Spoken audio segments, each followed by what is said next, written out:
एका बाजूला बिहार सरकारमधील थेट आरटीओ अधिकारी असण्याचं वजन, तर दुसऱ्या बाजूला डोक्यात चाललेलं वासनेचं असं भयंकर भूत, ज्याने 9 वर्षाचा हसता खेळता संसार जिवंत गाळून टाकला. होय, ही धक्कादायक कहाणी आहे आरटीओ अधिकारी अस्मिता कुमारीची, जिने आपल्या प्रियकराच्या प्रेमात इतकी आंधळी झाली की जिथे कायद्याचं रक्षण करायचं होतं तिथे स्वतःच्या कुंकवाचा गेम वाजवला. प्रियकराकडून पतीचा गेम करून दरोड्याचा बनाव तिनं रचला. पोलिसांना सुरुवातीला वाटलं हा चालत्या ट्रेन मधला नेहमीसारखा दरोडा आहे, पण मृत पतीच्या मोबाईल मधील फक्त एका विचित्र नावाने असा काही पत्ता दिला ज्याने या हाय प्रोफाईल हत्येचा संपूर्ण बुरखा टारटारा फाडला. काय घडलं होतं त्या रात्री, चला अगदी सोप्या भाषेत समजून घेऊया. नमस्कार, मी श्यामल साबळे आणि तुम्ही पाहताय सरळ सोपं. तारीख होती 11 जून 2026. जनसाधारण एक्सप्रेस रात्रीच्या अंधारात मानसी स्टेशन सोडून बदलाघाटच्या दिशेने सुसाट धावत होती. प्रवासी दमून झोपायच्या तयारीत होते, तर कोणी मोबाईल मध्ये तर कोणी गप्पा मारण्यात व्यस्त होतं. याच गर्दीत बसले होते देवकुमार गुंजन. जमुई पॉवर ग्रिड मध्ये तंत्रज्ञ म्हणून काम करणारे देवकुमार हे मूळचे झारखंडचे. ते आपल्या लाडक्या पत्नीला म्हणजेच आरटीओ अस्मिता कुमारीला भेटण्यासाठी सुपोलला चालले होते. पण विचारायला काय माहिती की ते पत्नीला नाही तर स्वतःच्या मृत्यूला भेटायला निघालेत. अचानक डब्यात गोळीचा आवाज आला. प्रवाशांची पळापळ सुरू झाली.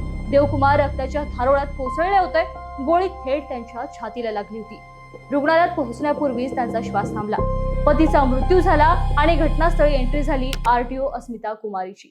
तिथे पोहोचताच तिने असा काही हंबरडा फोडला, रडण्याचा असा काही ड्रामा केला की पाहणाऱ्यांचंही काळी झालं. तिने पोलिसांना रडत रडत सांगितलं, ट्रेनमध्ये दरोडेखोर आले होते, माझ्या पतीने विरोध केला म्हणून त्यांना गोळी मारली. पण म्हणतात ना, गुन्हेगार कितीही हुशार असला तरी एक चूक नक्की करतो. पोलिसांना संशय आला की जर दरोडा होता तर संपूर्ण ट्रेनमध्ये इतर कोणाच्या जवळची काडीही हल्ली नाही. दरोडेखोरांनी अचूकपणे फक्त देवकुमार यांनाच कसं शोधून मारलं?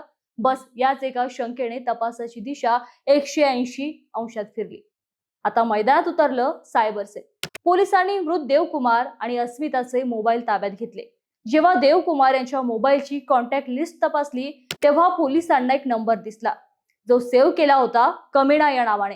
पोलिसांनी चक्र फिरवली तर तो नंबर निघाला नालंदाच्या अजित कुमारचा.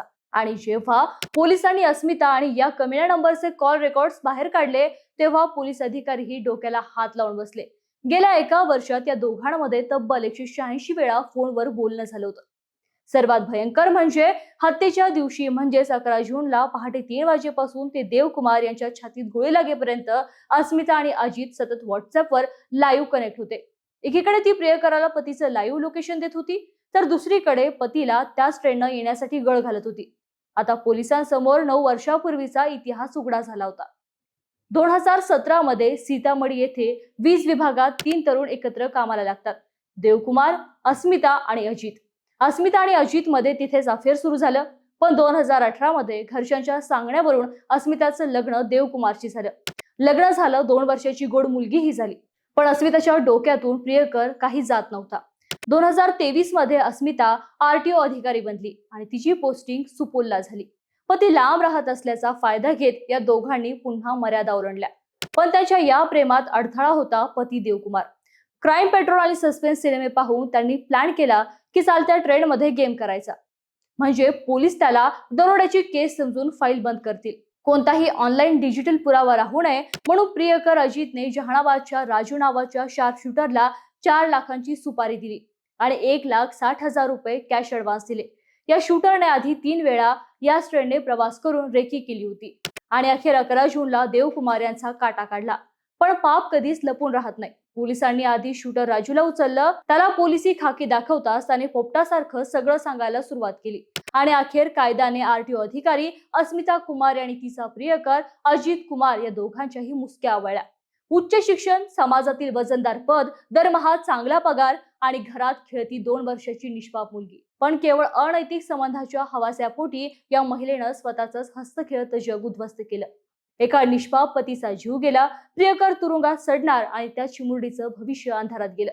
बाकी या भयंकर मानसिकतेवर तुमचं मत काय, आम्हाला कमेंट मध्ये नक्की सांगा. आणि व्हिडिओ आवडला असेल तर लाईक, शेअर आणि सबस्क्राईब करायला विसरू नका. धन्यवाद.